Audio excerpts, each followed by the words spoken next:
What is up, everybody, and welcome back to the Triple H podcast happy hour hoops.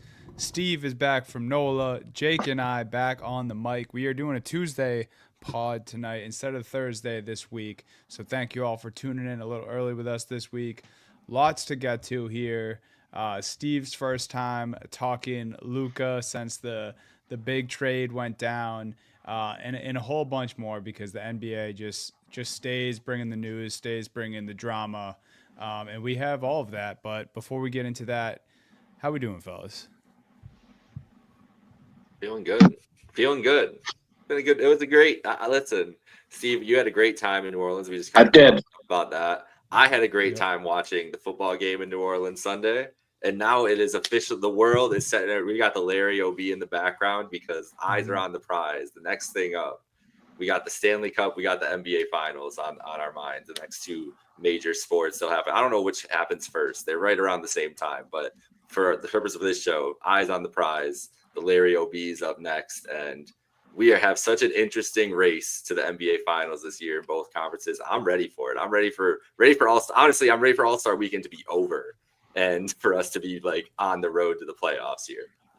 Yeah, I know we haven't had too much time to talk since the post deadline, and obviously I have a lot of thoughts about one of the big trades that happened.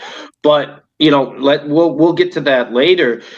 The NBA had one of the biggest shakeups I remember in recent memory, and there's so many kind of enticing teams now. There's so many teams where there are a lot of teams that are kind of going for it that I didn't expect to go for. A lot of roster shakeups and a lot of players who have kind of been under the radar. And next thing you know, it's like, wow, you've gotten your team in a playoff position. I mean, we talked about how Anthony Edwards was, kind of not really stepping up this year necessarily, kind of keeping even. He feels like he's scoring 40 every night now. It's really gotten crazy. These guys are putting up video game box scores every single night.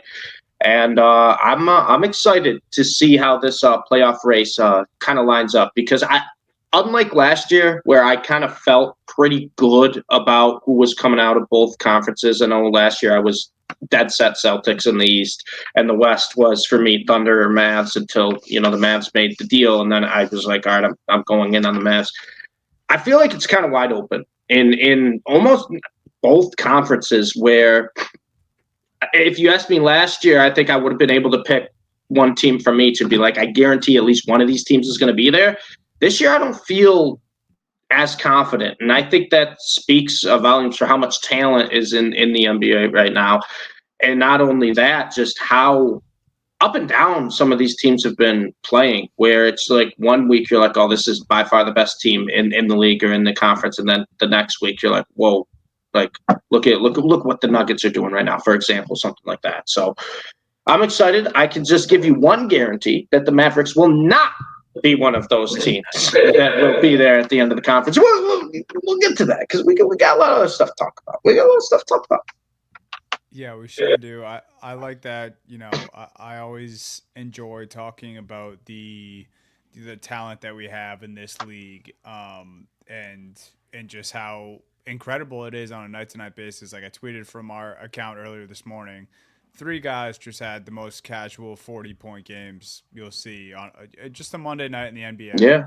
But DeMar DeRozan, Jokic, and Anthony Edwards, like you mentioned, in a loss, I might add, had 44 points, 40 for Jokic, 42 for DeRozan. And this is something that just happens every night in this league now. And it is talented. I agree. Even though they may look top heavy in the standings, I think both the East and West, if you ask most people who watch the NBA, that they'll have their thoughts on who they think is going to make it, but I think ultimately we don't really know, and that's why this part of the NBA season is so exciting. So let's get into the news and notes here. Starting with some injuries, which is never fun, but Anthony Davis, new member of the Dallas Mavericks, injured or has an adductor strain in his first game as a Dallas Maverick after, posting historic numbers in the first half. So just kind of a double whammy there for Mavs fans. The silver lining, Kyrie Irving will replace Anthony Davis in the All-Star game. Jake, I know you kind of mentioned it. Who really cares about All-Star weekend right now? Because I know we've talked about it a little earlier in the season. we don't really like the format with the 3 teams. Adam Silver keeps talking about he's trying to improve it. Hold on. Do you like it more now though that they just rigged it to make it old guys, young players, and international players? What, the draft? Yeah. I mean, Kenny had maybe the worst draft I've ever seen in my entire life. It was so obvious what they were doing. It was so terrible, bro. Then they put Donovan Mitchell with all the international players. They're like, let's throw him off the set. Let's put Donovan Mitchell on their team. Like, what are we doing here? This is crazy. But anyways, I just thought that was hilarious that they like rigged it. Not at least we see the vision now, I guess. But jeez. Yeah, no, it's that the draft was silly. Silver keeps talking about how he's, trying to find ways to improve it. I don't think they have it this year, but I hope I'm wrong. Kyrie's AD's replacement in the All-Star game, and that goes to our next, little note here in the news and notes. Giannis Antetokounmpo with a calf strain expected to return shortly after the All-Star break, so that means he's missing All-Star as well, and Trae Young will be his replacement. I believe this is the second year in a row that Trae Young fans thought he was snubbed and then gets in as an injured replacement. So Trae Young will be an All-Star. And Jake, I think your brother tweeted this at us yesterday, and I didn't have an answer for him. Oh God. Do you guys know how this works? Like, are the replacements just going straight to those respected teams that the guy got drafted to? I probably is the way that works. Yeah. Because so now Trae Young's with the international team. It would have to be, right? Yeah. Oh, yeah. There we go. And who knows? Maybe AD, whatever team AD was on, maybe they don't. I think Kyrie, he was on the LeBron, Steph, Durant team. I think. Okay, so, I think the Jays is that Shaq's team? Yeah. I think so. I believe Jaylen Brown and Jason Tatum are on that team as well. Anyway, yeah. So it's a few injuries to some pretty big stars there. Maybe Giannis just hates All-Star Weekend, and he's just like, "Fuck this." Yeah, I got a calf strain up. I'll see you guys in the playoffs. See you never. Crazy, news that's boiling over still from the trade deadline is Mark Williams, who this was the one that kind of happened in the middle of the night. You guys texted about it. I woke up and saw it last week. Me and Jake obviously talked about it on the pod last week as well. Yeah. This made everyone, including us, even more excited for the Lakers in the near future and just their future in general. You pair Luka with Mark Williams, a young, aspiring center in this league. Someone who people are excited about, someone who people maybe forgot about because he was in Charlotte. But Mark Williams, Dalton Connect deal was nixed by the league. Both players headed back to their respective teams. Mark Williams apparently did not pass a physical. So much is coming from this, right? Because right before we started recording tonight, Alex Len was signed by the Lakers. Mm-hmm. They waived Christian Wood to make that deal happen. The Hornets are, it's coming out last night and today that the Hornets are trying to dispute this. And I don't really know what that means. Like, are they trying to make sure it does go through? And then I'm guessing. Sham said the Lakers will be trading for a center in the next 24 to 48 hours too. That's part of this. So like, what if the Lakers add a center and then the Williams trade stays on? Like, then they have 2 players off. Like, it's a mess. Dalton Connect is like, what do you like? That Dalton Connect thing was so sad that we reposted today, where he like wasn't ready to emotionally, basically, to play basketball again.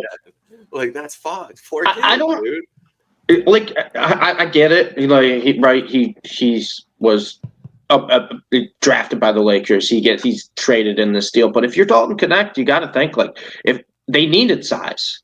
He was kind of the odd man out here in terms of minutes or whatnot. Why is he upset?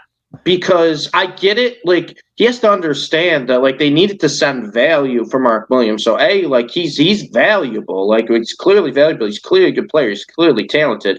And B, if this trade does kind of get nullified or whatnot, he's saved from playing in Charlotte. Yeah, he's back in LA. He's playing with Luka and LeBron. What's he so upset about? Does he feel betrayed? I think that's the part that's it's like a blessing in disguise that he gets to stay in LA. But I think he is betrayed. I feel like he's like, okay, you guys just traded me. Like, you clearly don't care about my long term. I'll probably just get traded in the off season. Like, he probably doesn't trust any of them anymore. That is what I would. Sure, but it's not like he was a throw-in. He was the piece to get Mark Williams. But Like, I just feel like, maybe because think about this conversation with JJ actually went. Like JJ's presenting it to us in the nicest way possible, right? yeah. Dalton could have just went in there and said, "Yo, JJ, fuck you, bro. You traded me. I'm not showing up." And JJ and JJ being like, Dalton needs some time to, deal with the repercussions of the trade because, Dalton just motherfucked him for 10 minutes and left. Like, that's possible. Like, we don't know exactly how he's feeling, but I do feel like it's betrayal that you said is the word that I would see. But he's also a rookie, right? He's also a rookie. He's a dumb kid. He's emotional. That's the thing. He's 20 years old. Like, he's not an adult. He's not a vet knowing that this is the league. Will say, like, his feelings are hurt. He could take some good advice from Kevin Durant, who he was asked about, possibly being traded at this deadline and that being floated out there, and the Suns having a toxic locker room, and he's just being like, I'm not surprised by any of this. Like, it's a business. This is our job. Mm-hmm. This is part of it. So, I would offer Dalton Connect to maybe go watch that clip of KD talking to reporters. And I feel worse for Mark Williams. Oh, I mean, he had about 3 He's days. the guy who has to go back to Charlotte. He had about 3 days to think that he was getting lobs from Luka and LeBron, and that he was putting up big numbers for Charlotte.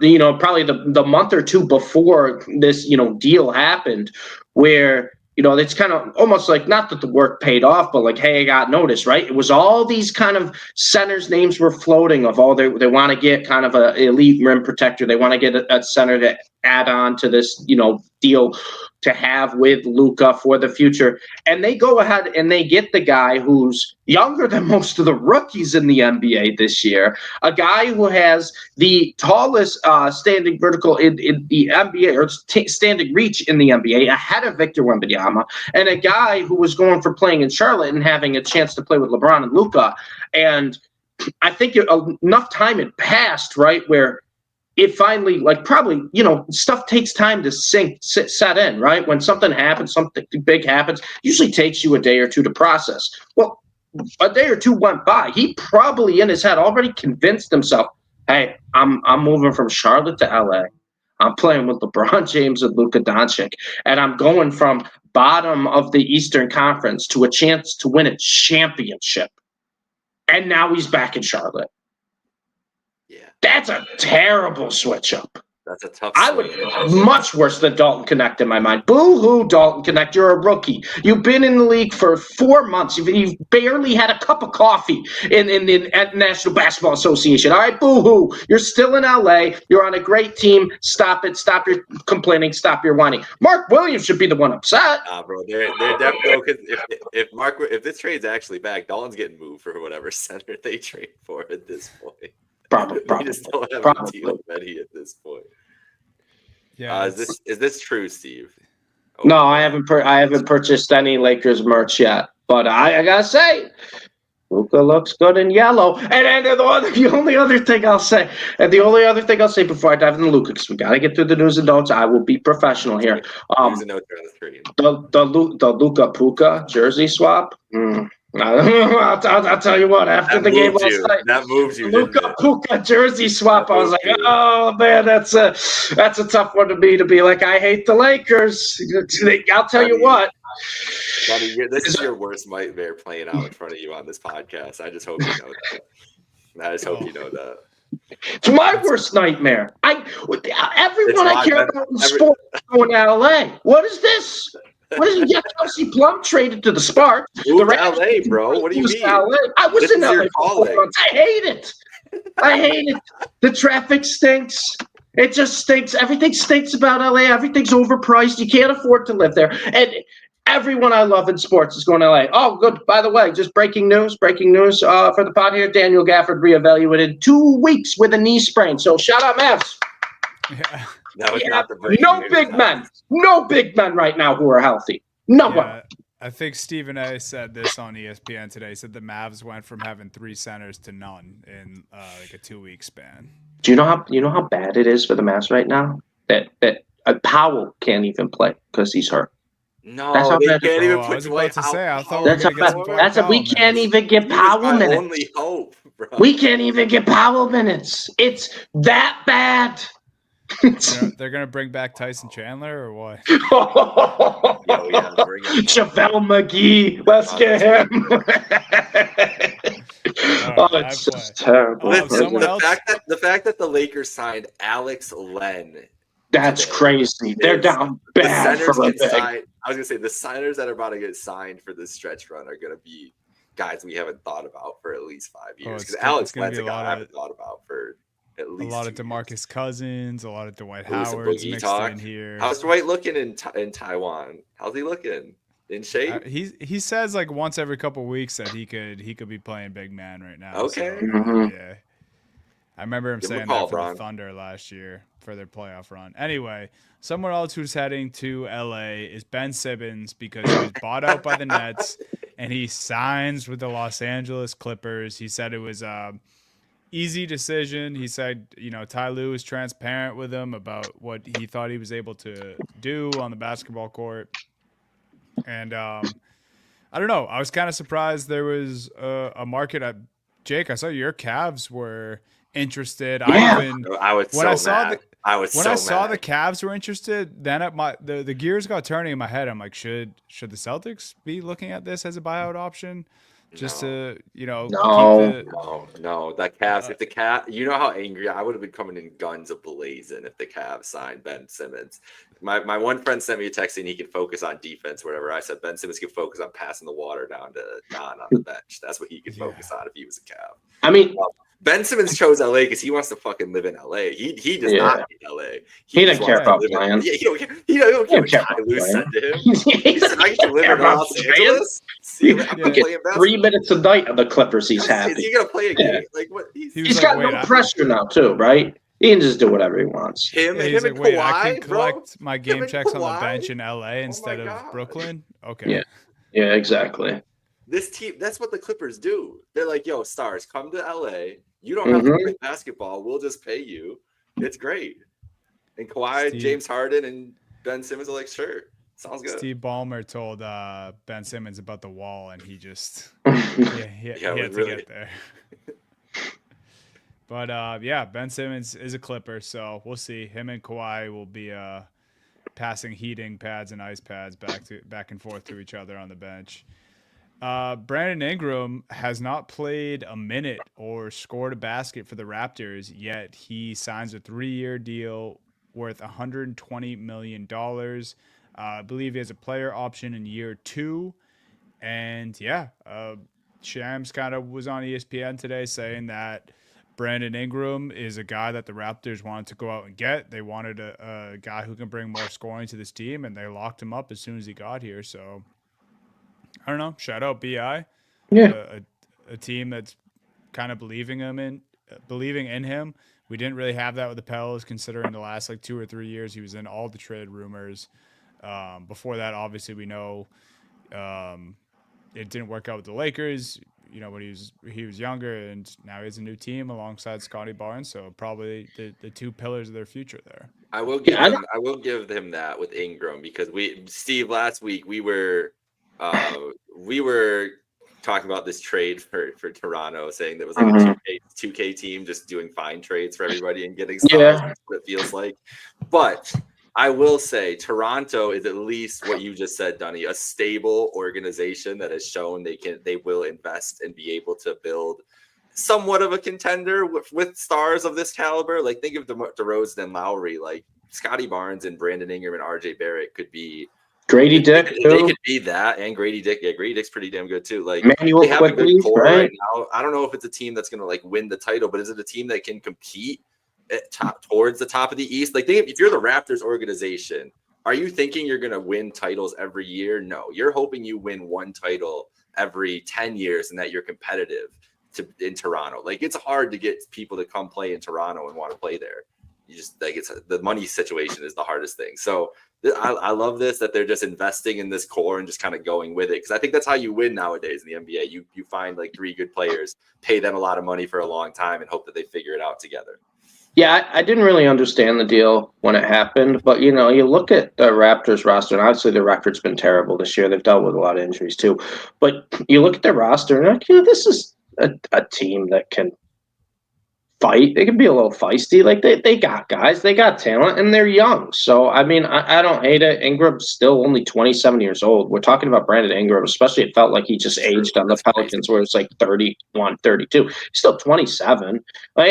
I don't mind it. And also too, I think this is just going to be a spot for Brandon Ingram where he can kind of be the focal point of the offensive side of the team. And with the Pelicans, you didn't really know who was kind of the number one option. And I don't think Scotty Barnes ever wants to truly be a number one offensive option. I don't think RJ Barrett truly can be a number one offensive option.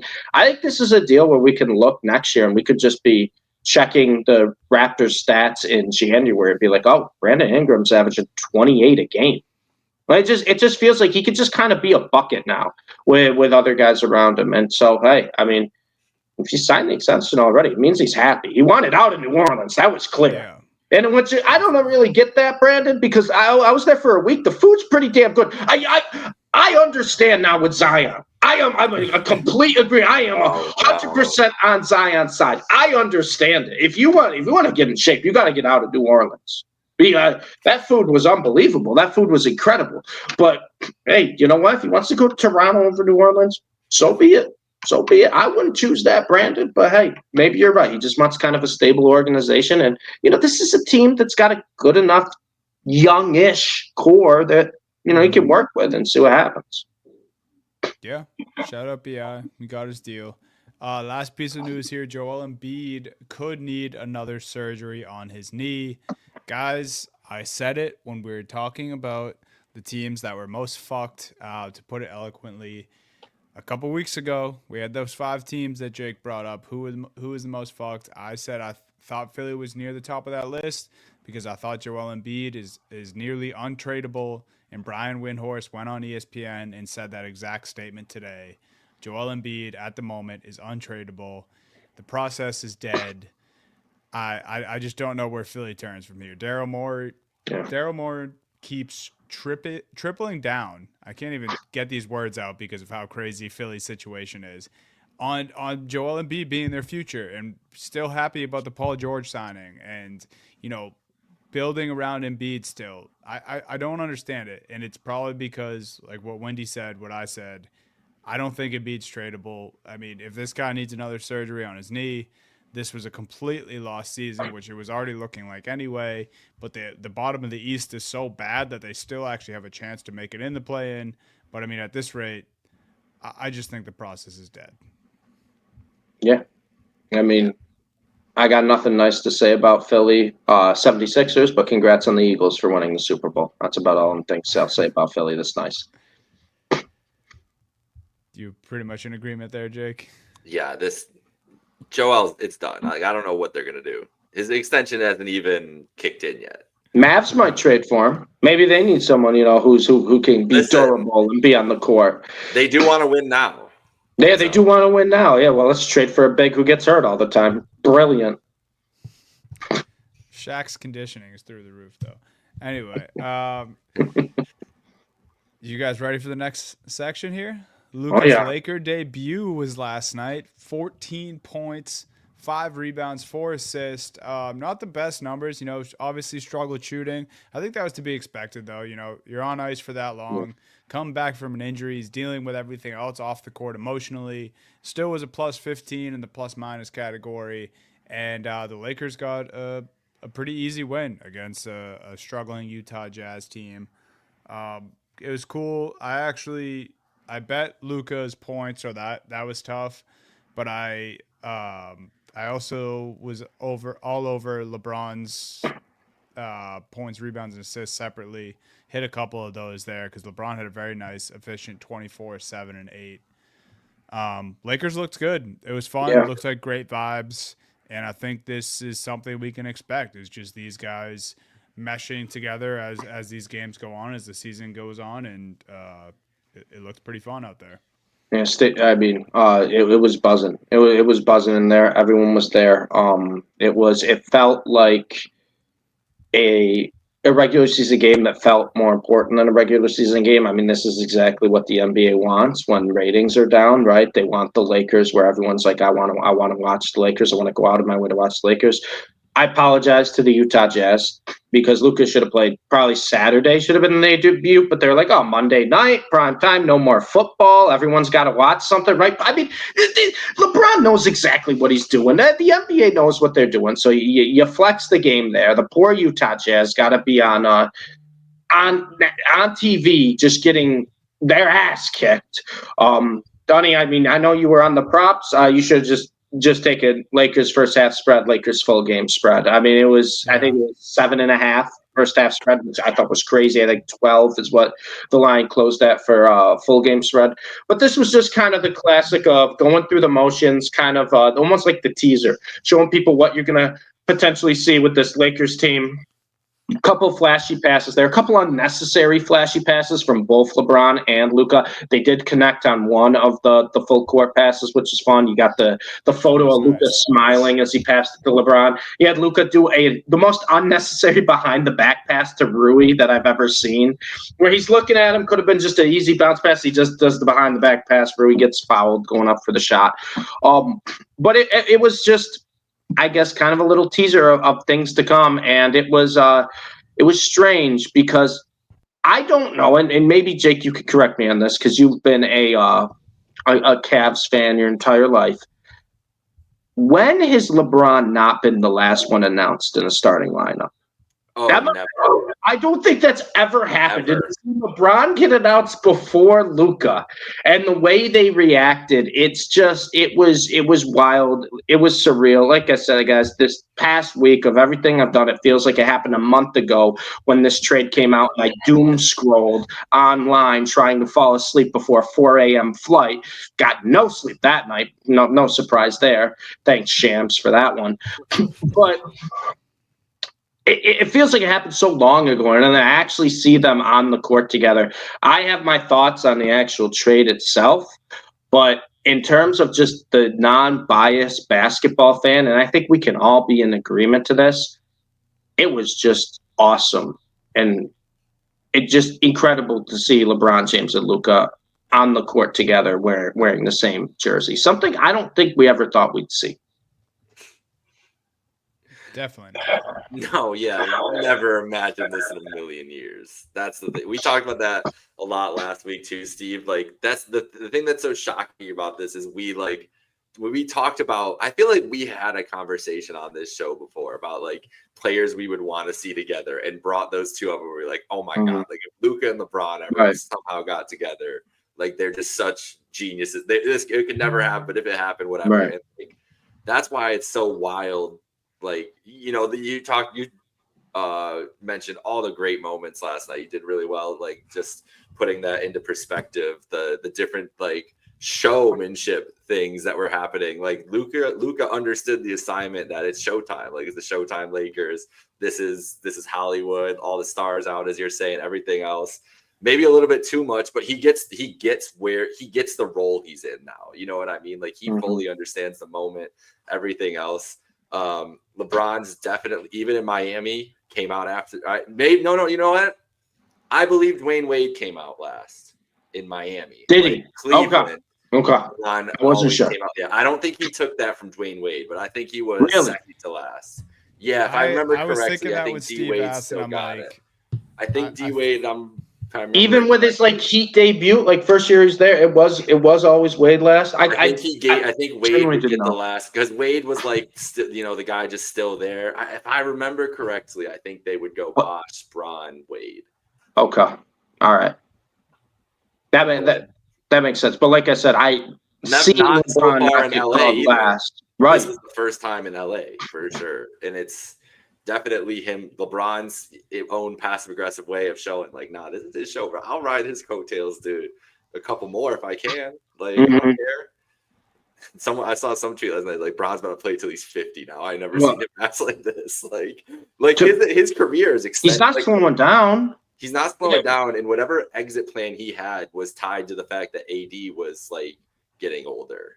You know what I mean? Like the reason Bron was going to start slowing down because he wants to be a Laker. Wants to live in LA, and he's like, well, AD's gonna be like 35 and break down, and the Lakers are gonna have to move on for me. I'm not moving anywhere, so that'll be it. Like, it's a good time to hang it up, whatever. Now it's like the Lakers are gonna keep Luka for the next 20 years in their hopes. So why don't I just ride this as long as I can? Like, I'm not like, he still thinks he's the best player in the world, probably, or at least the second best behind Luka Doncic. Like, so in his mind, I think his career probably he's probably going to try to make it to Bryce at least.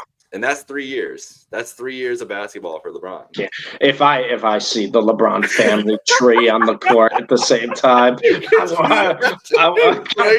Bryce, Bronny, LeBron, Luka, and Austin Reeves. Oh, what a group! That's what I need. That's the squad. Oh my god. No, but it was crazy to see, and I know they put up 132, but it also felt like too. This is a Lakers team that's probably going to cause issues to a lot of teams because of the way LeBron and Luka. I don't think it's going to take them long to be in sync with one another because they like to play the same style of let the game kind of come to them, right? They don't need to rush it. They'll throw the full court heave when they need to. They'll throw that pass and they'll get to the open guy, but they are completely fine and comfortable waiting for defenses to try to double or watching things develop. And to see, in my opinion, two of the smartest basketball minds on the court at the same time, I know we only saw one game and it's limited minutes or whatnot, but it's going to be a joy to watch as a basketball fan. To kind of watch them play off one another. I think it's something where it takes like 3 games and they're just ready to go. Yeah, of course. And I actually said this last week, Steve, so it's funny that you mentioned the basketball minds thing because I remember LeBron praising Rondo and vice versa when they won the championship together in 2020 about just how high Rondo's IQ was. And I mean, we all know Rondo was awesome. Luka's, 3x the player Rondo was. Right. And yes, it's one game, but they did put up 130 plus, and Luka shot very poorly for himself and only had 14 points. So if this is just, a small sprinkle of what's to come, it's going to be special. And like you said, it's game 1. These guys shouldn't take long to get it going, but just know that it will be better than this, and that's a scary sight for other teams in the West. And whatever guy Dalton Connect gets traded for. Yeah. Also, too, it's going to be easy mode for Austin Reeves. And he's another guy, too, where he's kind of gone under the radar this year of how good Austin Reeves can actually be. I think he scored 48 or something the other night, or 45. He had a 38-point game. He's really, really good. And you don't really hear too much about him, right? Because it's LeBron AD. But now that you have an opportunity where it's Luka and LeBron, and they can both kind of, take so much attention off Austin Reeves, like this is a guy where he's just going to put up numbers and you're going to be like, almost kind of like what Christian Brown's doing right now in the Nuggets. You're like, oh, that guy scored the quietest 26-point game I've ever seen. And for Austin Reeves, I want to apologize because I really didn't think he was this good of a basketball player. I kind of, it's kind of that like 1 year kind of flash of the pan where you're like, oh, he's just surrounded by really good players. He's just in a good spot. He's shown nothing this year that he's not going to be that guy. And not only that guy, but a significant part of this Lakers core going forward. Yeah. And sneaky big 3. Sneaky. That's what I was just gonna ask you guys. Sneaky. I saw, and I know it's mostly probably just Lakers fans getting excited. And I think last night, all the reason in the world to be excited. Also, something I want to mention before I forget. Super fucking cool for the Lakers to just give out T-shirt jerseys to every single seat in the arena. That was insane. Usually those shirts that you get on the seat is like, and I have so many of them from Celtics games. Like I still like them, and I think it's cool when they do it in any capacity what the shirts are. But it's never usually a T-shirt jersey. No. And it was Luka's 77 all over all the seats. So that was awesome. What a warm welcome that was. Austin Reeves though, big 3. I think it's fine if you want to call them a big 3. I saw people saying that he's the best third option in the league, and I think Jake and I would strongly disagree with just our own teams, and I think I could think of a few others. But so already no with OKC. That's a clear no. Yeah, Jalen Williams, Chet Holmgren, SGA. I think you have 2 that you could pick on the Celtics. Would you or D White? Yeah, I would take healthy KP, obviously. D White, I think you could take over Austin Reeves too. D White's Cleveland, who's the close, third? but Garland. I would take both over. It's It either would be Garland or Mobley, and well. either I think Mobley's too. so I do think Garland. Mobley's Yeah, too. I'm taking I Garland over I'd Reeves. take Garland over Reeves. Yeah. Yeah. Um, The next they got Brunson, Cat, Bridges. yeah, I'd still take Bridges. Probably take Bridges over Reeves, right? Yeah. I don't think that's like crazy. I Take think Reeves that's over just, Jamal Murray or Michael Porter Jr. right now. I take Reeves over It's MPJ. tough. no. I maybe MPJ. Maybe I think we kind of forget the type of player Jamal Murray turns into when he needs to. And I would take Murray. I take Murray over Reeves. I would take Murray over a lot of people. I agree exactly what you're about to say. What he turns into in the playoffs, and Yeah. Murray, you can still trust Murray there. I'm trying to think that big three, but that shit was just crazy to me. But anyway, yeah, I mean, but that's just them getting Lakers excited. They always take it one step too far, though. They can't just be happy that they have Luka now and go ahead. They have to now. Austin Reeves is all of a sudden the most overqualified third option in the league. Like, no, and he's very good. He's very good. Third option. Exactly. Yeah, he can be your third option. He could be a top 10 third option. That's the accomplishment. The fact that he is the third option is the accomplishment. Right. Austin Reeves was not supposed to be the third option on a title contending team. That's a win. Take that win, Lakers fans. I wouldn't take him over the Grizzlies either. Now I'm thinking about it. Ja, Desmond Bain, Jaren Jackson. No, I wouldn't take all three. Take all three over Reeves. Jalen Green, Sangoon, and Amen. Is Amen third option, bro? He's been balling like a third option too. I don't know if that's too disrespectful to Reeves, but I think I'm taking Amen Thompson. Would you take him over DeMontis Sabonis, DeMar DeRozan, and Zach LaVine? No, I take all three of those over. Yeah, over I guess Reeves. you got to take all three of those over Reeves. I know that's crazy. It's a hard question, but that team's so. I guess there's some like bad teams on here we still have to consider too. I tried to look at all the teams and be like, who's the worst big three? You got the infamous Phoenix big three. You're taking him over Beal at this point, right? Yeah, I'm taking. You gotta take him over Beal. Gotta take him over Beal. Would you take him over R.J. Barrett, Scotty Barnes, and Brandon Ingram? I'd take him over R.J. Barrett. I think so as well. Okay, it's pretty close. That's close. It's very close, but yeah. Paul George, Embiid, Maxey. Are we talking healthy Sixers? I can't. Sixers. At this point in his career, maybe over Paul George. Yeah, honestly, Paul George. Paul George at this point, ball player. Paul George hasn't done much this year.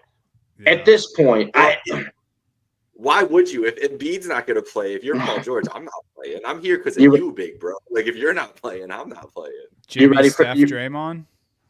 I'd take him over Draymond at this point. Yeah. You ready for the puke one? Giannis, Dame, Kuzma. Yeah, I would gladly. I think I'll take him over Kyle Kuzma. Yo, Kyle Kuzma definitely thinks that's a big three. We know that. Oh yeah. This one actually tough. Obviously, the injuries have to be off on this one too. Kawhi, James Harden, Norm Powell. Just because the year Norm Powell's having. Norm Powell's just like a better Austin Reeves right now. But the problem with Powell is he's just a shooter. Reeves does a lot. Yeah, Reeves does a lot. It's Reeves there for me too. Yeah, I think it's Reeves. Yeah. I mean, he's right middle of the pack, right there. I guess. I think that's about. Did we miss anyone? We could do a healthy Orlando, but I think I'd take Reeves over Suggs. I would take Suggs. I would take Reeves over any Suggs. Detroit situation, any Atlanta situation right now because who's Atlanta's third? Ooh, Fox. I'd take him over Castle at this point. You say Castle, or would you say Vassell? Who knows? Yeah, I would take him over Vassell, but Castle just like Castle. I might say no, just because if you could get Castle with Luka and LeBron right now, that'd be crazy because of the defense. That the least upside in the future. Yeah. I guess not right this second, but I think this year though I'd take him over Vassell or Castle. The thing that's awesome about Reeves' is fit right now is obviously on the floor with them. Like he's more wide open than he's ever been in his life, probably. But even coming off, even if they want to just make him the bench option, and he could be the best sixth man in the NBA, like if they ever decided to do that, and just create everything. And then you're just with Luka or LeBron. And all of a sudden Reeves is the creator for those guys. And Right. they get the load off of them, but there's still threats out there. Like his life is so easy as a basketball player right now. And he was Yeah, a guy who is about to have to play make a bunch and now just does not need to do that. No. Yeah. All right, Steve, should we you want to break down the trade once and for all here? I missed last week. I missed the emergency pod. Shout out JetBlue Wi-Fi. I was able to actually tune in and watch you guys a little bit because I had to make sure you were saying the right things. I had to make sure you guys. What did you think we were gonna do? No, I wasn't sure. I wasn't sure. I'm gonna start this off. Just gonna be blunt and honest right here. Nico Harrison belongs in a jail cell. I think that is what the conclusion of this trade is. After over a week to think about it, Nico Harrison belongs in a jail cell, and I'm not talking about one of those nice fancy jail cells, comfy bed, you get visits. No. No windows, underground, no windows, maybe one family visit a year. That's where he belongs. Because Nico Harrison, it's one thing to trade your best player. All right, it's one thing to trade your best player. It's one thing to trade your best player if maybe things aren't working and change the scenery. It's one thing to trade your best player if maybe you're worried he's not going to re-sign. It's one thing to trade your best player if maybe the locker room chemistry isn't there. It's another thing to trade your best player the year after he carries you to the finals.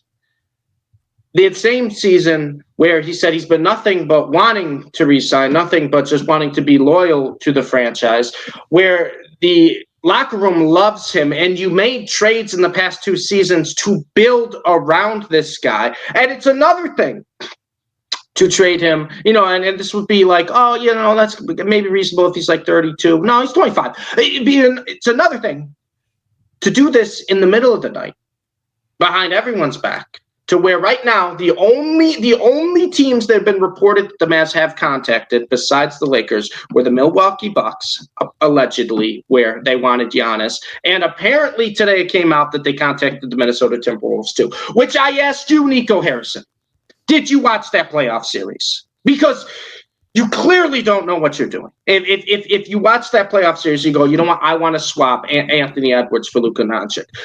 Regardless of all that, it's one thing to do all that. To do this behind his back, to do this without confronting anyone, to do this where, you guys saw Jason Kidd in silence. Jason Kidd, I think, knew of it at the very, very end. Mark Cuban tried to talk Nico Harrison out of it when he learned about it last minute. All these people who are important to the Mavericks organization to trade it. And then after all that, because that's as bad as it is, you obviously know the fan base is going to be upset about it. It's the year after they went to the NBA Finals and lost to the Boston Celtics, who are the best roster in the NBA the past 3 years. Sorry they lost. Luka led the team in points, rebounds, assists, steals, field goal percentage, 3-point percentage, plus minus. Every stat you could find in the finals, he led the Mavs. And to do that and then call him fat on the way out, to be like, his conditioning's there, saying he's not a really good locker room fit. Don't think he's going to be locked in. And the only thing we've heard outside of Nico Harrison is the fact that, and the Mavs ownership, I don't even want to get started on that. The only thing we've heard outside of that is how much the players on the team loved him and are going to miss him. How much the rest of the NBA loves him and excited for him. The fans, you would have thought he died. If you went online and you just saw was outside the arena, you would be like, oh my God, what happened to Luka? They brought a coffee. I know. You would have thought the man was dead. That would be crazy. If you had no context, it was absolutely insanity to me. And then they try to call him fat on the way out. And then, not only that, he's not 270. But the best part about trying to call him 270 is every NBA player was like, well, yeah, if I'm putting up 34, 9, and 9 at 270, I think that's okay. I think that's okay. I don't think that's the issue. If you really watched the Mavs season last year and thought the issue was Luka, if you thought that was the issue, then you're batshit crazy. You don't know what you're doing. You aren't watching basketball at that point. it drives me nuts because you do this if there's something going on, maybe with the locker room, or if you don't think he's going to sign the Supermax. And all his answers, and every answer of everyone who was close to Luka was like, no, he wanted to stay in Dallas his whole career. I mean, the man bought a $15 million house, and then he shipped him out. So I can put the tinfoil hat on and say the NBA ratings are down, and this is about trying to find a new face of the NBA. And what's the best way to do that is throw it in the biggest market in LA and have him play with the man who's been the face of the NBA for the past 20 years in LeBron James. I can put that tinfoil hat on. I could say that, oh, maybe LeBron orchestrated it and he's just playing like stupid. He doesn't really know what's going on. I could do that.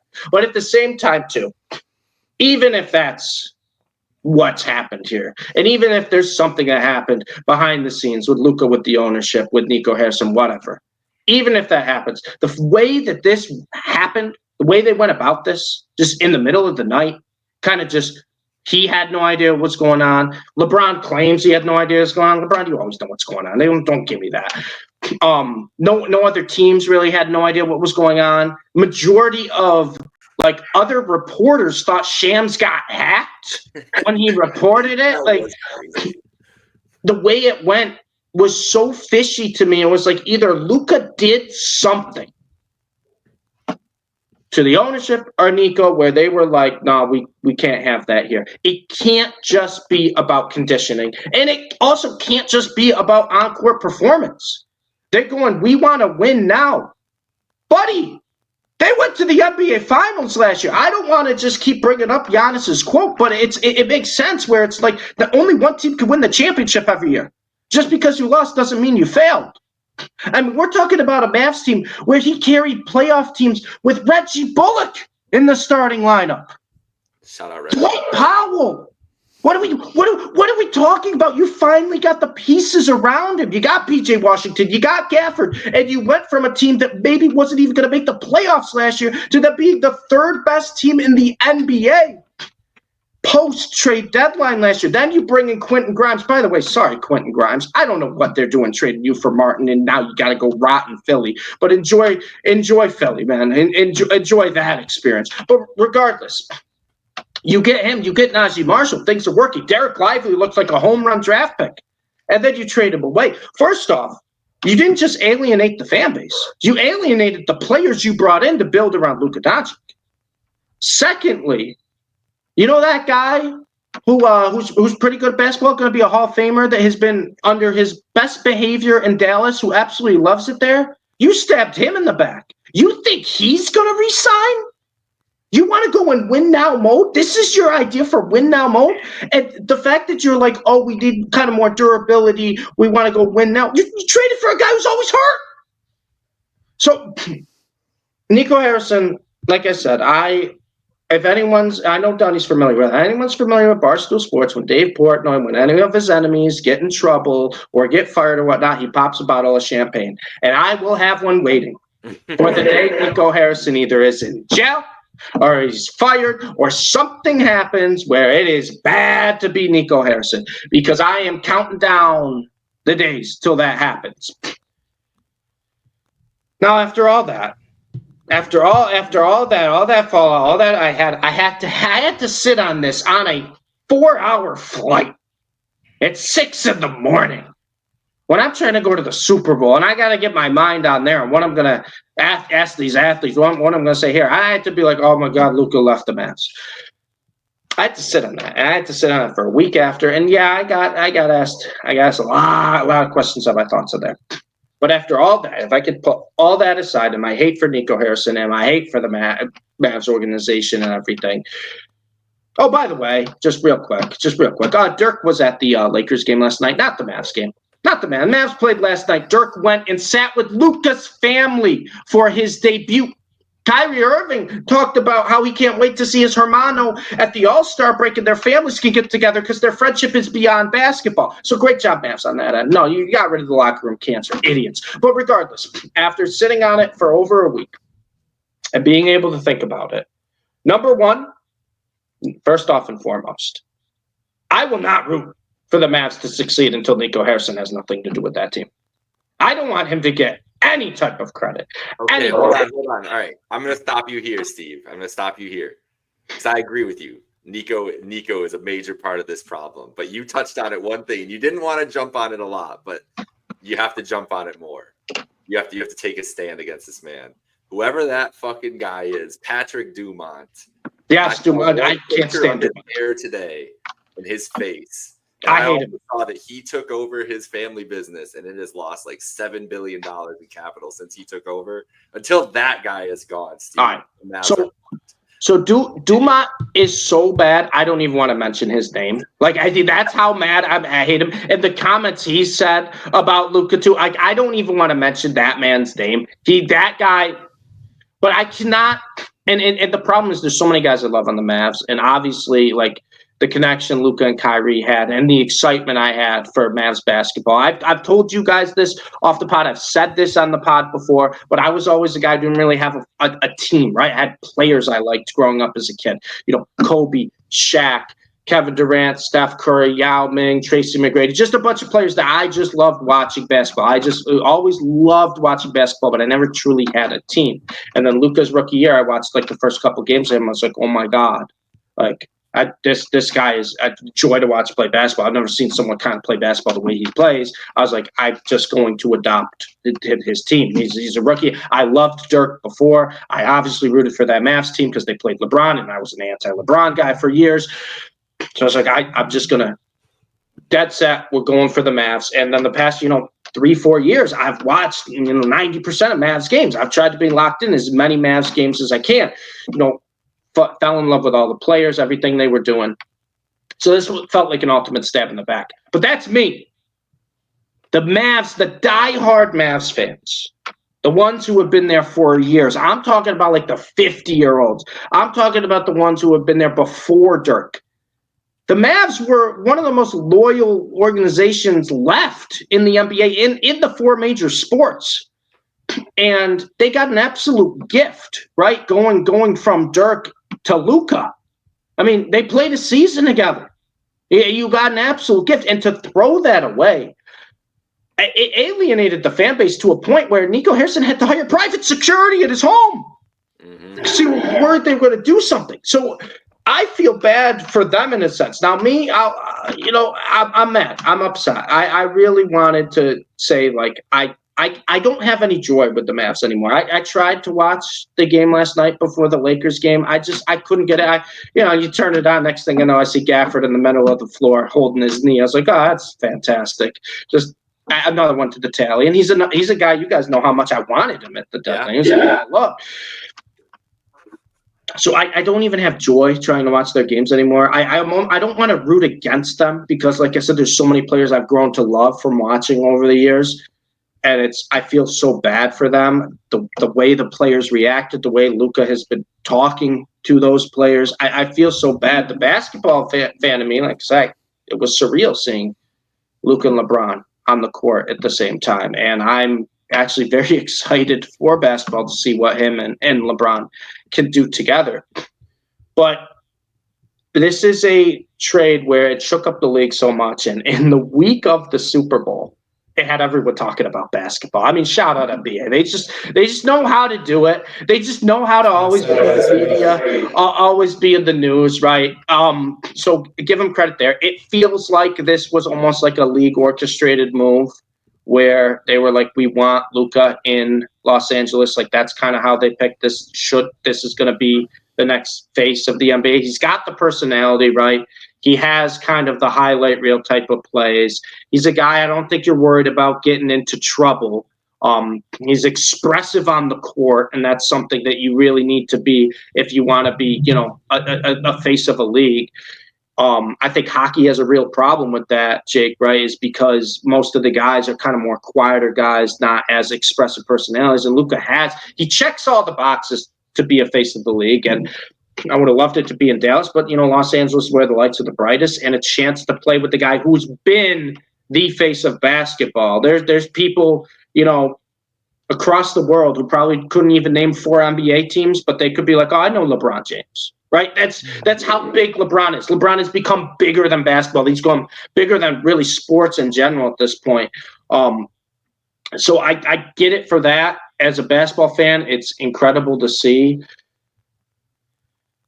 But it's one of those things where it didn't feel real until last night when I watched him in the Lakers jersey come out, and I was like, oh my God, like this is an actual thing I'm gonna have to adjust my brain to. Is like Luka, regardless of how I feel about it, regardless of how Mavs feel about it, and there's a lot of Mavs fans. I followed a lot of Mavs fans on social media too that are just jumping ship. I've never really seen this with fans that have been, the last time you saw it was the decision, right? When LeBron went from Cleveland to Miami. But the big difference there is keyword decision. That's his decision. This was not Luka's choice. This was not really anyone's choice besides redacted name and Nico Harrison. But that's the craziest part. Get into on this though, because but my thing that I wanted to talk about is just like how many different moving parts this trade has and will continue to have. And I think we're just at the beginning of it. Like I think there's going to be ripple effects for years to come here. And you touched on a couple of them already, Steve, like Dirk, who is a Mav through and through, like one of the only guys to stay with the franchise for 20 years. He got the championship the hard way. He beat the Miami Big Three. This is a guy who, bleeds blue in the sense for the Mavericks here. And he skipped a Mavs home game to go watch Luka in LA because that's sat with his family. Right. And it just that in itself speaks volumes. You were just touching on the fans and how you feel bad for the diehard fans. Like these are guys who they had to get refunded for their season tickets. This is the Instagram page of the Dallas Mavericks that lost hundreds of thousands of followers because they traded this star who meant so much to their franchise. And I appreciate that you were just touching on, the decision and LeBron James. And I immediately thought about Kevin Durant too, when he went to the Warriors. Like that was kind of close, but not even because again, it was someone's decision. I can't remember a time where a team and a player split up and the overwhelming majority of the people are saying, fuck that team. This was a mistake. Because there's always a little bit, whether it's 70-30, 60-40, right down the middle, or even, sometimes it's 80-20 and people are mad at the player. It's just not even close to the case this time. Like we saw it with Jimmy Butler and the Heat. It was kind of like, Butler's kind of being an idiot. Oh, you can kind of see it from Pat Riley's point of view. This has just been overwhelmingly everyone taking Luka's side. And I obviously I think it's the right side to be on. That's my take on it as well. And I've never seen anything like this. You can call it bad luck for the Mavericks because of the injuries we've already touched on with Gafford, Lively being out, Davis going down his first game. But whether it's bad luck or not, these are the facts right now. And Luka's already back. Like Luka's back playing now alongside LeBron James. Davis is already down, and it's just like already showing why this was a bad move for the Mavericks because you traded for a guy who's 6 years older, who does have an injury history in his past.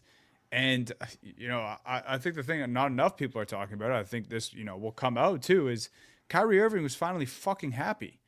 He was finally happy. Yep. And that was clearly because of Luka Doncic was why he was happy. Right. Oh, he feels so betrayed. Yeah. And it was an impossible task, it seems like. The Mavericks went out on a, You're right. Yeah. Like they fucking risked everything. Like I remember, I think Bill Simmons said it was like the riskiest trade that a team has made in years, going out and getting Kyrie. It worked. They made it to the finals. Like that's why I say this will go on for years, because this is just the beginning. Luka's only played one game. AD's only played one game. We're getting documentaries. We're getting books about this trade. We're getting everything. The only comparable trade in sports there's I think two trades you can talk about that are comparable. It's your Boston Red Sox and Babe Ruth getting traded. Like that's one of them. And Wayne Gretzky getting traded and that even Gretzky, they had already won titles, and it was kind of like an idea that he might leave, but it was still a shock to see him evidently go to LA as well. I need to talk about Redacted, Steve, because I think the bottom of what actually happened here and kind of it put tinfoil hats on. Are you doing the casino theory or the move to Vegas? It's none of that. It's no conspiracy theory on that. It's just me putting all the pieces together from all the Luka content I've read and listened to and everything, and putting together the scenario how I think a dumbass billionaire with a huge inflated ego can come to make this decision, because that's how you get these positions. Owners in sports are dumb. They own sports teams mostly to inflate their egos because they're a part of a really exclusive rich guy club, and their feelings get hurt a lot, especially by superstars. So whatever questionable habits Luka Doncic has, we're not going to theorize on this podcast live what those could be. I'm sure everybody's had joke things, whatever habits he has that are supposedly detrimental to this team off the court. Brian Russillo, I think, said it. You said it. Whatever, that 270, if he could do that, who cares? Players saying that. Russillo said if he's smoking cigarettes walking down the court, like you're putting this up, who cares? If you're putting up production like this, it doesn't matter. I think whatever these questionable habits were just used because something happened where this man Redacted confronted Luka and was like, listen, if you're going to be the face of my franchise, this is how you're going to conduct yourself, XYZ. Luka promptly told this man, who, mind you, from Luka's position here, usually I think the Mark Cuban thing is the biggest thing that went wrong with the Mavs, because Mark Cuban, I agree, but when he owned the Mavs, he changed the complete culture of that organization. Was literally one of the best owners we've ever seen in all of American professional sports, and now he's all of a sudden phased out basically by this new ownership group. He has no power, no nothing. Yep. So this loser guy comes in who can't even run his own Nepo family business that he's buried into and everything. I think he gets offended by Luka. I think he's like, fuck that. We're never going to get back to the finals and win if this guy is like this, blah, blah, blah. Nico, you have to get rid of him, but we have to win a title now. You have to go get me another star back. The only way we do this is get me a star. Go get me whatever players he can name off of his fucking head, right? And Nico, this is where Nico, like, this sounds like I'm shifting blame away from Nico. No, I'm not shifting blame away from Nico. This is where Nico, your job as the general manager, your duty as the franchise is to stand on the table and be like, no, you fucking dumbass. We're not trading Luka Doncic. Nico said, yeah, sure. Me and AD were cool back then. I'll just go talk to my buddy Rob and we'll get him. He's another star and we'll do that. Nico did. Maybe he did push back and maybe he did. It doesn't seem like it. Seems like I doubt it. Shit too. That's where he falls, and that's how I think this chain somehow. I don't know. There's obviously a lot of details that would get filled in, but that's generally, I think, it starts with the ownership in Luka, because Luka with Cuban literally said he would divorce his wife over getting rid of Luka, over trading Luka. He meant that shit, bro. Like he really, I absolutely did. And so that's where the divide, I think, comes is Redacted and Luka's relationship clearly was not anywhere close to what Cuban and his was. Well, Dumont, and I'm going to say his name, I hate saying it, is also an idiot. Because when he's talking about Luka's work ethic and character is a reason why, like, you made this deal, or this was the reason he couldn't trust it. And then he goes, if you look at the greats, the people you and I grew up with, Michael Jordan, Larry Bird, Kobe Bryant, Shaquille O'Neal, they worked really hard every day with a singular focus to win. Shaquille O'Neal, the whole reason him and Kobe butted heads was the work ethic. That's why they broke up. It's why they broke up. It's literally like the what if of Shaq's career is like, if Shaq tried, is he the greatest basketball player of all time? Like, that's literally like Shaq's career. Michael Jordan had a degenerate gambling problem. I know it's a tough example because he's the best ever, but like, right, he drank all the time. He also left to play baseball because of this gambling problem, and not for nothing. Not for nothing. We can say this at least. We know Luka Doncic enjoys beer. We know that. We understand, but that's the thing. If you want to say that, and like he enjoys beer, he likes to eat, doesn't want to stay in great shape, that's fine. You can't question his work ethic, because you can't be doing what he's doing if he's just drinking beer and eating food and just relaxing. The man works as hard as anyone in the off season. What are we talking? The man is obsessed with basketball. He's been playing professional since he was 14. And is clearly a superior athlete, even though he doesn't physically look like one of the best athletes in the world, is clearly one of the best athletes in the world. Like He's his also ability 25. athletically. Like there's time to fix these things. This is one of the first things I said, Steve, on our emergency pod. It's like you can fix these things. You fix the training staff. You get new Yes. chefs in the building.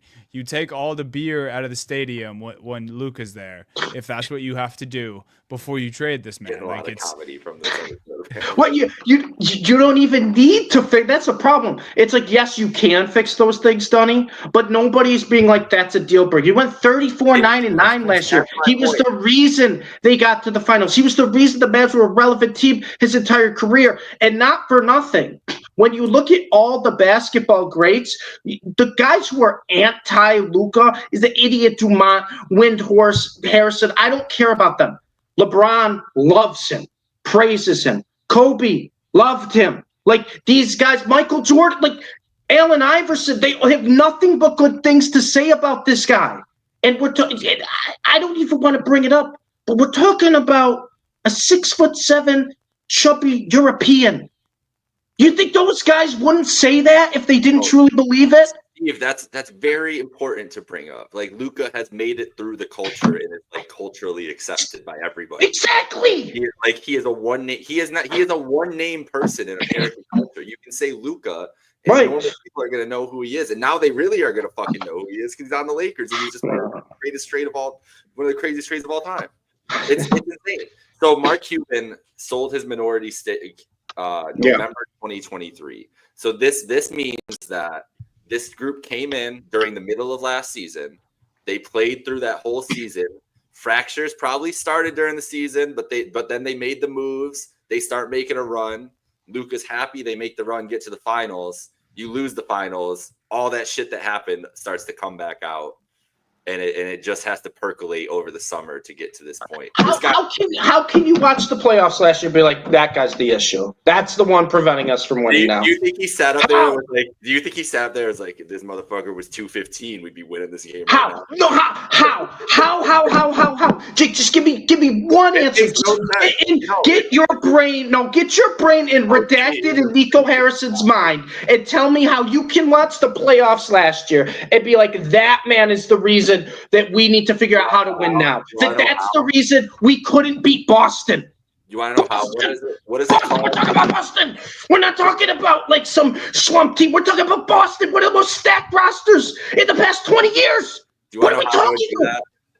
What are the three things called? It's your id, your something, and your ego. It's 100% ego. You get into their minds, and all of a sudden the ego just completely takes over, and you all of a sudden Luka Doncic like hates you and is doing everything just like he drank that beer when they won the conference finals to spite Patrick Dumont. Clearly, it was a spit in Patrick's face that he did that. So that happened. That's how you do that. I can't wait. This dude is the smallest man. What's that song? What was the Zach Bryan song? The Brianna Chicken Pie, Zach Bryan. What's that song? Oh yeah, smallest man. Well, you also got the Taylor Swift's man, the smallest man who ever lived. Or that too. Maybe that's what I'm thinking of. That's what we're doing with.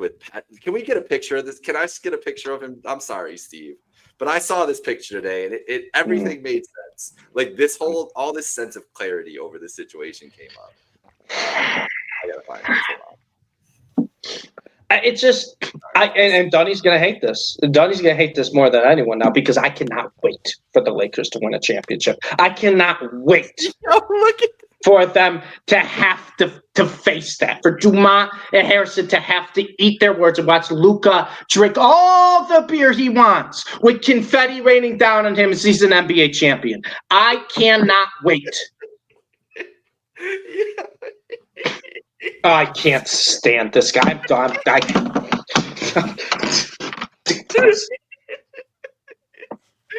Look at him. Bro. That's the guy who signed off on the Luka Doncic trade. Blame Nico, but blame this man too.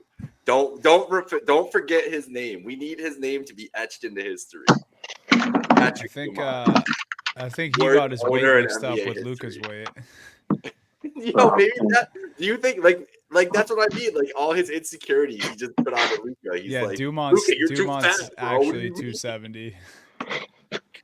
That photo gets me so bad.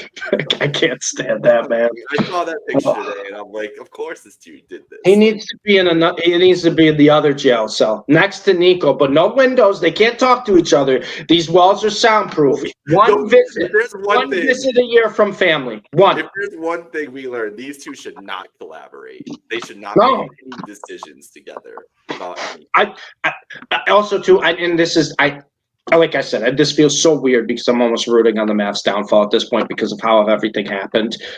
I would never root for injuries, and I feel gutted for Anthony Davis, but it's absolutely hilarious that they make this trade and now they have no bigs. They're all hurt.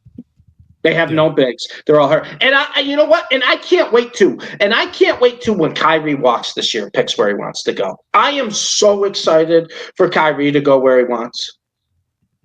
Do you think he's coming back? It depends how long AD's out for, I think. But Steve and I said they are friends. Steve and I said today, and I think I agree with him that the Mavs could just legitimately be done this season. Like they just went and traded for AD.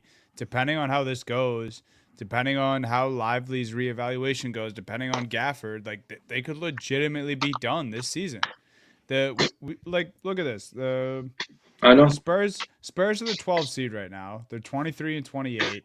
They're only 3.5 games back from the Mavs at the 8th seed. Yeah. So it's very possible, the Suns are the 11th seed. No one would be surprised that Kevin Durant led team makes the play-in.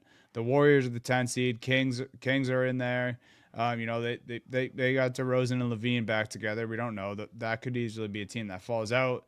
But like the Spurs are creeping, the Warriors are there, the Suns are there. Like the Mavs could fall out and not make the playoffs, and then that's when shit like that happens, where Kyrie has a tough decision to make and gets angry all over again. And we know what angry Kyrie looks like. But it's different angry, Donnie. You know what I mean? Like, he gets upset. I think this is the first time where people are like, we understand. Like I don't know if you guys have seen like his press conference, the post-game press conference of the questions. The man feels like he just lost a puppy. Like it feels like a parent who like lost their kid. Like it feels that depressing. Where I'm just like, you feel bad for the man because, like you said, Donnie, Kyrie never truly felt like that place that really cared about him. And yeah, he had all his off the court issues and everything, but the Mavs did so much to care for him. Not only that, and the way he answers the questions, it wasn't just like a good basketball fit with Luka. They call each other mi hermano. They're brothers. It's bigger than basketball. And I think a lot of the NBA players, and if you saw a lot of the superstars' initial reactions to the Luka trade, it was all kind of the same tone where they're just like, we got to remember, like, unfortunately, this is a business, and that, like, in the business, they don't care. They don't care about how these guys are as humans. They don't care how these guys are about their relationships and everything. And that, to me, like I said, it's one thing to trade a superstar. It's one thing to trade a superstar that's young Luka and generational talent, but it's another thing to go behind that guy's back. We've never seen that before, where you're going behind their back. Normally, they have some type of say. Normally, there's a little bit of murmur before like a deal happens. This was a complete stab in the back. Yeah, that's what it was. And when you stab Luka in the back, the ripple effect is you stabbed so many people in basketball in the back. Who would want to go to the Mavs? Not just saying on this current team, not just saying Kyrie resigning. Let's say the Mavs get the first overall pick, draft Cooper Flagg. You think he wants to stay there? You think anybody wants to trust this organization, this current redacted ownership right now? No. That's what they did. They blacklisted themselves. Yeah, pretty much. I mean, yeah, they shot themselves in the foot in the worst way. That's you reap what you sow. That's pretty much what it is. Well, Steve, how do you feel now? I mean, I've kind of given all my thoughts. Obviously, I'm very anti this Mavs ownership, Nico Harrison. I want to say I'm rooting against the Mavs. I don't want them to succeed. I'm not going to hate watch their games because I'm not giving them any attention. There's a lot of players on a lot of players on the Mavs I still love. I mean, Kyrie, like I said, I mean, the way the Mavs figured out with him, PJ Washington, Daniel Gafford, those acquisitions, Derek Lively. I mean, the list could go on and on and on. But, and like I said, Donnie's going to hate this. I mean, I just want Luka to win a championship, not in a Mavs uniform now, as a big middle finger to them. And I'm not ever going to say I'm going to claim myself as, I'm a Lakers guy. Yeah, absolutely not. And I can't even say that I'm still a Mavs guy, because there is a part of me that's like, I still want to care for this team, but I feel so betrayed and backstabbed. And like you said, I'm a guy who hopped on when they drafted this kid. I'm not a guy who's been here for 25, 30 years, and those people are leaving the fan base to the point where not even they're going to another team. They're like, oh, yeah, I'll root for Luka, but I'm done with the NBA. That's kind of what I've seen a lot of Mavs fans go. And there's some that have stayed with the team, and props to you. I give all the credit in the world for that, and especially if you've been, on the Mavs side for 30, 40 years. But me personally, like I said, like, I feel betrayed. Why would I root for someone that just betrayed me, stabbed me in the back? Like, so I don't blame you. It's Sonny, if the it's rooting for Luka to win. The Patriots did trade Tom Brady, I guess, or they released him and let him go. If the Patriots traded Tom Brady, though, in like 2006, how would you have felt about the New England Patriots? And you have to be 28 years old in this scenario, too, or 27, however old you are in this moment. Jake, I can give you a better example. This would be like the Bills trading Josh Allen. If the Bills, I said this last week, if the Bills traded Josh Allen right now, I would have the same. I would not be a Bills fan sitting here. I would not be on the Pay the Bills podcast. It'd be like the Bills. I'd be on the Josh Allen podcast. I'd be wherever Josh Allen. Or the Celtics trading Tatum after the 22 finals. Oh, right. Yeah. Yeah, I would. I'd be sick, man. Especially because, like, I don't know, like, no other person aside from Nico Harrison is, telling everyone it's okay because you got AD. And it's funny, my brother-in-law sent me a tweet like 2 days after the trade had gone through, and it's like, this trade is so crazy that the NBA world is talking about Anthony Davis like he's Hassan Whiteside. I know. It's so true. Because it's like, AD didn't do anything wrong. Like, he's a fucking top 10, top 12 guy. And like, but that is how crazy it is, because Luka is that good. AD is also that good, but there's fucking levels to this shit in this league. Luka's top 3, AD's, maybe top 12, 6 years older. Like, it just doesn't compute. Anyone, and that's the thing. It's like, this guy's fucking should not have that much power in his hands. If literally every fucking other person in the NBA world, fans from the age of 5 years old to 90 years old, understand that you don't make this trade, 2K would probably, pop up on your screen and would be like, are you sure you want to do this? Like, this must be a mistake. Right. Like, this is the type of shit we're dealing with. And, obviously Steve had to come on and say his piece here, but we would have still been talking about this trade anyway if Steve hadn't missed the last 2 episodes being in New Orleans. Like, that's how big of a fucking deal this trade is. Luka's a Laker. The only thing I'll say, Steve, is he will still have to beat the Celtics. Are we that confident they're coming out of the East this year, Tony? We that confident? The Cavs. I didn't talk to you guys about this. DeAndre Hunter might be one of the most underrated moves at the deadline. We talked about it. Well, here's the thing. I said this last week, Steve. If I somehow get a Cavs Lakers finals out of this now, I'll literally just sit on my couch, feet up, just be like, "What's up?" Like, he said he might want the Lakers to win more than the Cavs. I did. If that I happens. did, and I still today would. That's crazy. That. Really? Because here's the thing: LeBron has like 5 more chances at a ring. The Cavs have my lifetime for a ring. Sure. So it's really just the window is what it came down to. And I checked, my brain had checked out of LeBron titles. I was like, him and 88 winning nothing. It's over. Yep. See you later. Now I'm like, hey. Yep. It also helps. My brother is like you, a diehard Luka fan, and he also loves LeBron and is more than happy to just jump and be a Lakers fan. Well, that's the thing. There's so many people who are just jumping, which is fine. And I'm not gonna ever say I'm jumping and going to be a Lakers fan. But if you had to ask me who do I want to win the championship the most this year, Donnie, you can plug your ears. I want the Lakers. I want the Lakers to win. I am. This is the first time in my life that the number one team I want to win the NBA championship is a LeBron-led team. Wow. I didn't think I'd be in this spot. I guess not full circle, half circle. That is crazy. But I mean, that would be poetry. If the same year they trade him and everything happens, Luka wins the ship. Could you imagine that, lifting the Finals MVP? What NBA finals? What finals is a bigger? If the NBA was into, it's got to be Celtics Lakers would be the biggest draw. But you get Lakers Cavs, you get LeBron versus the Cavs in the finals too. Yes. What's the biggest story? Would the NBA right now? I'm not saying my personal opinion. Would the NBA right now care more about LeBron's story against the Cavs, or would they care more about Lakers Celtics just having another? I think Lakers Cavs.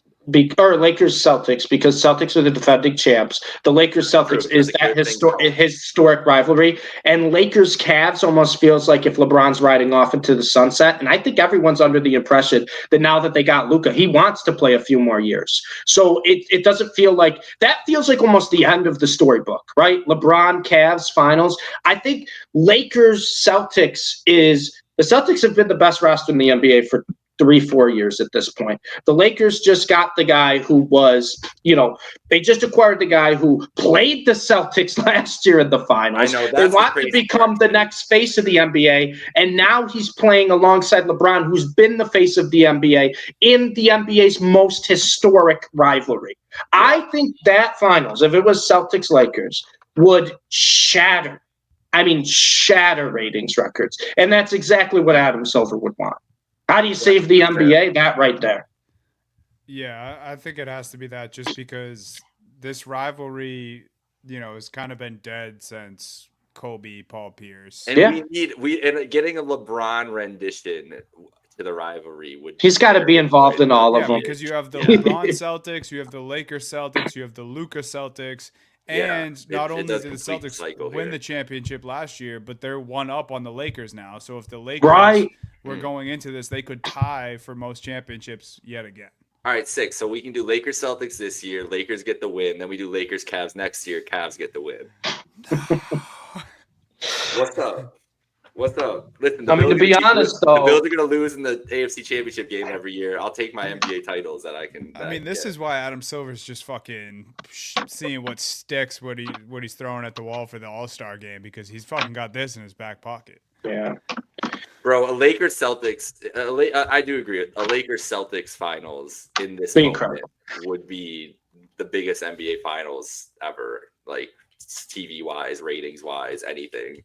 I will say though, imagine that Lakers would still have to get past the Thunder. Well, let's not just pretend that the Thunder don't exist. And Luka has already established a rivalry with the Thunder. They have the Thunder killer now. They do. They do have the. I hear Shannon Sharp say today that it was going to be Thunder Lakers in the Western Conference Final, and the Lakers were going to go to the finals. I think that's a crazy take by Shannon Sharp. Why? Way to step off on the ledge, Shannon Sharp. Wow. If you were asking me today, I would still pick Thunder Celtics to be our NBA finals. You're not taking your Cavs from what you've seen so far this year. Here, can I tell you my main concern that will remain for the Cleveland Cavaliers? Sure. Darius Garland is going to get targeted and taken off the court in a series against the Celtics. But you've got another offensive weapon now in Hunter. I agree, but I haven't seen it against the Celtics yet. I know you haven't. Well, the Hawks play pretty well against the Celtics. I know. DeAndre Hunter has done it. Listen, the Hunter thing is nice because it's everything they needed in a way to act into one guy. And he's got size too. Isn't he 6'8"?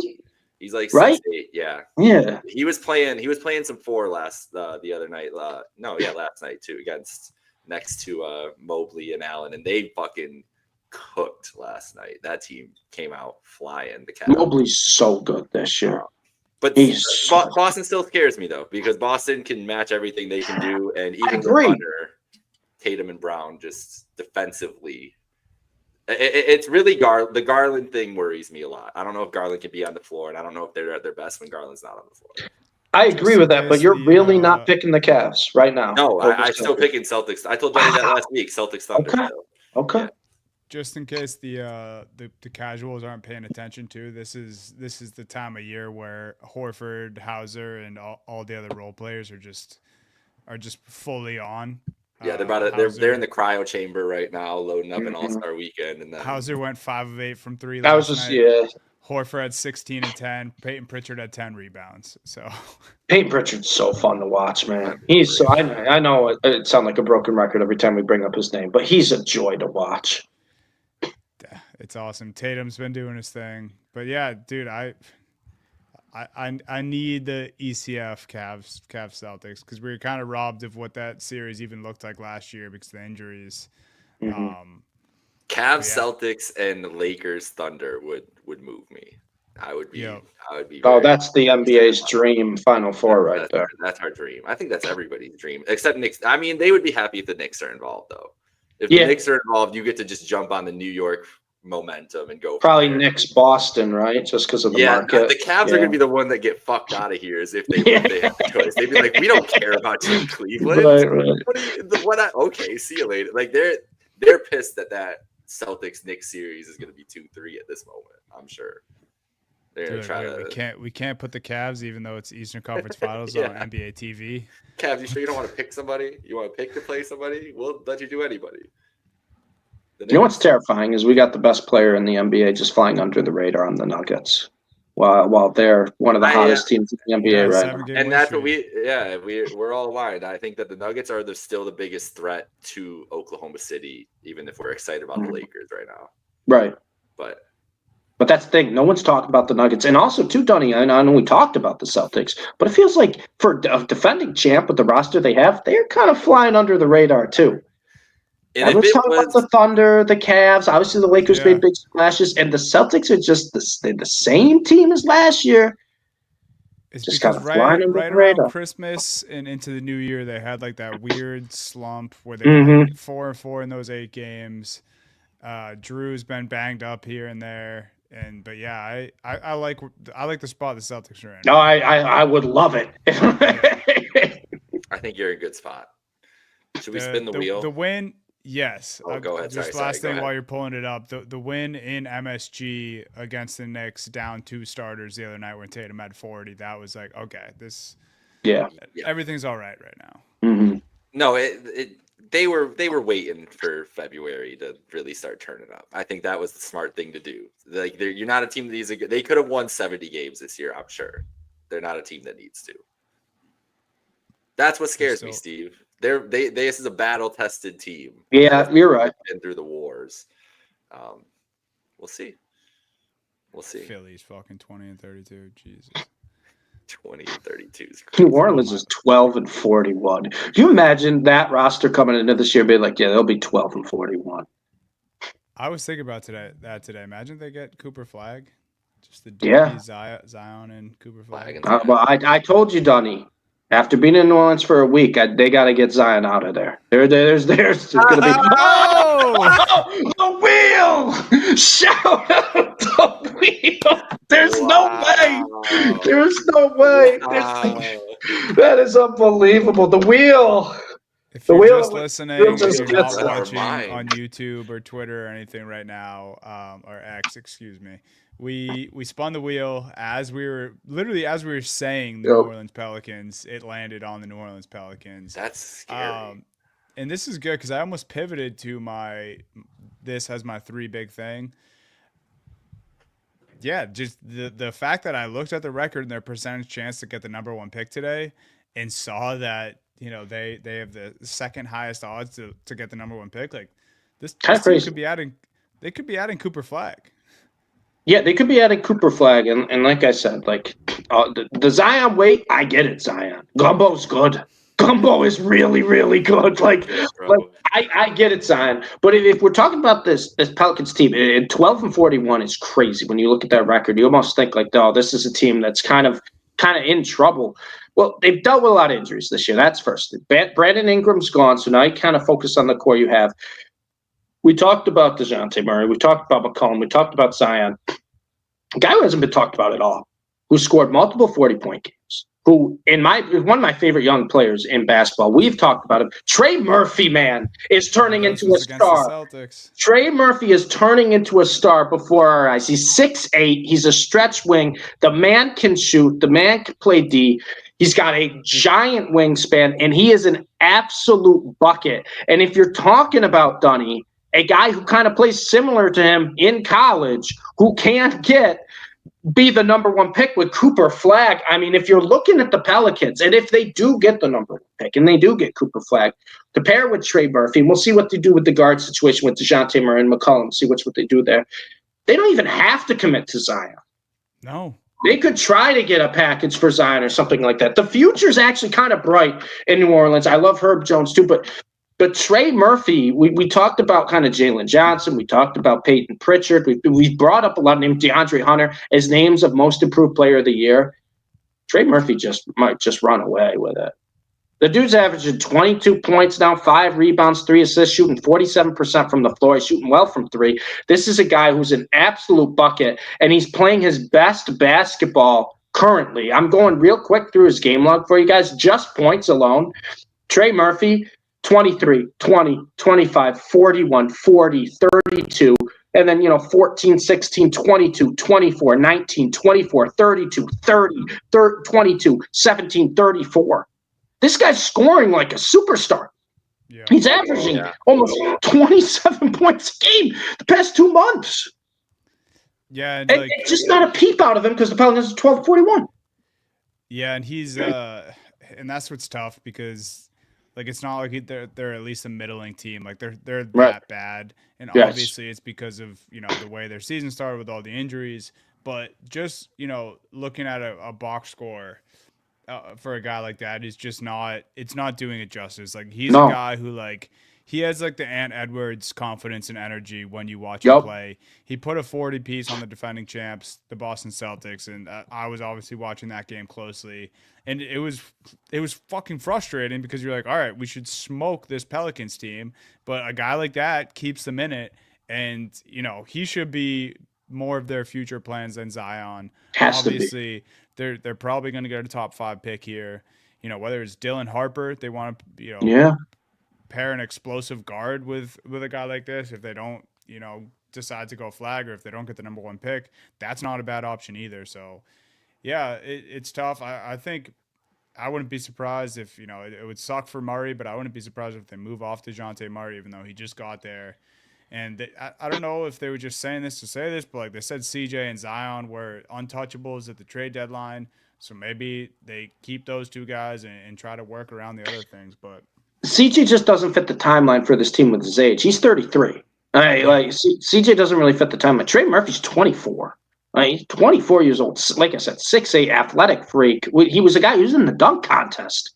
And we're talking about this guy as a bucket, as a volume shooter. I mean, this guy's kind of the total package. They also got Jordan Hawkins, who's 22 from UConn, who we've seen. They have a nice young core. It's a team where you look at 12-41 and disaster of a season because of mainly injuries, right? Pretty much. Yeah. But there's a lot to like about this team going forward. There really is. Especially like you said, Dunny, even if they don't get Cooper Flagg, just having a top 5 pick. Yeah. I just hope Zion figures it out. I just hope they can get a team around him and Zion can be good. Gumbo.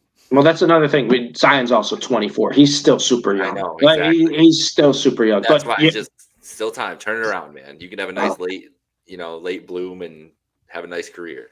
I tell you what, Zion, how about we do this? We do a meal plan, me and Zion. Zion orders the meal and I eat half. He can still eat half of what he wants, but I'll get some of the catfish. I'll get some of the jambalaya, the gumbo. Give me the crawfish. I'm good with it, Zion. I get it. I understand now why you're gaining weight in New Orleans. Good stuff. What if Nico Harrison takes over as GM of the Pelicans and he trades Zion Williamson to the Lakers? To the Lakers for Jackson Hayes. Donnie, we were having a nice conversation about the Pelicans. And then you bring up Nico? I'm sorry.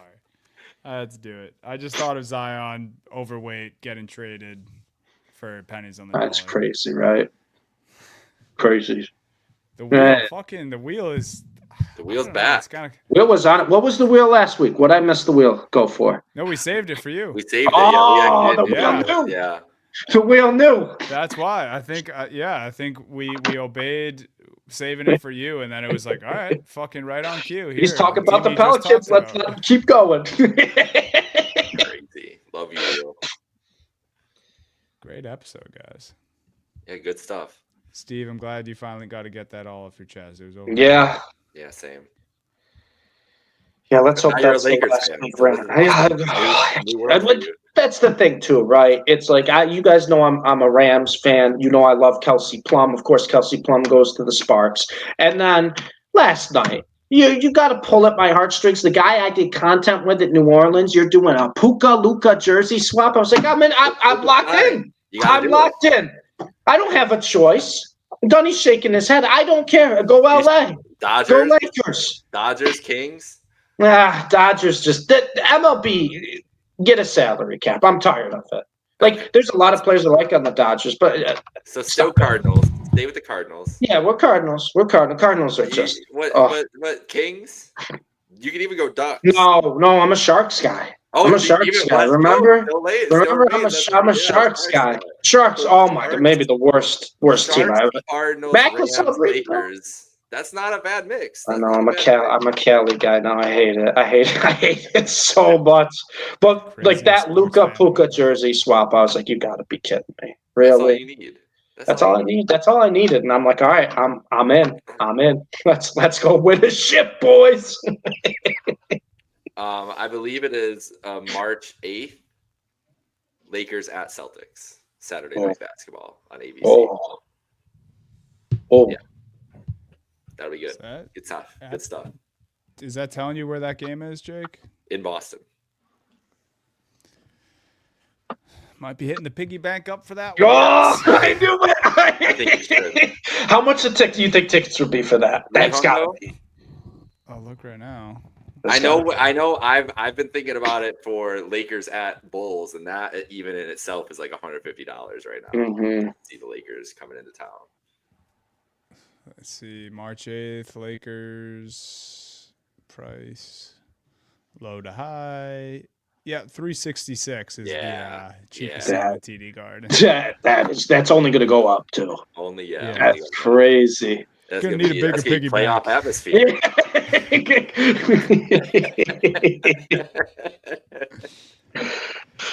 Yeah, maybe we'll set it for on March 5th. Blazers Celtics. Nice. Blazers have been kind of fun lately. The difference there, cheapest ticket $51. Okay, yeah, there you go. All right, there we go. Scoot Henderson, it is. Who needs it? There you go. We got Luka at home. Don't you dare ever say that again. That is. I mean, Luka at home. Respect Scoot. I like Scoot. You know I like the Blazers. The funniest thing is West Coast. We got Luka at home, and now it's just we got Luka on the bench. Did you guys? Nico's brainwashed us all, man. Now they got Connect back. Did you see the meme of the Pokemon evolution of Charmander, Charmeleon, Charizard, and it was Connect, Reeves, Luka. They're like LeBron got his final evolution. It's like the Sengun, Sabonis, Jokic. Yeah, pretty much. All right. We just got to cut the pot at this point. Yeah, we're just rambling at. Great show. Thanks for listening, guys. Shout out Trainwreck Sports. Shout out the Lakers. And we'll see you guys. Next week. He just said shout out the Lakers. What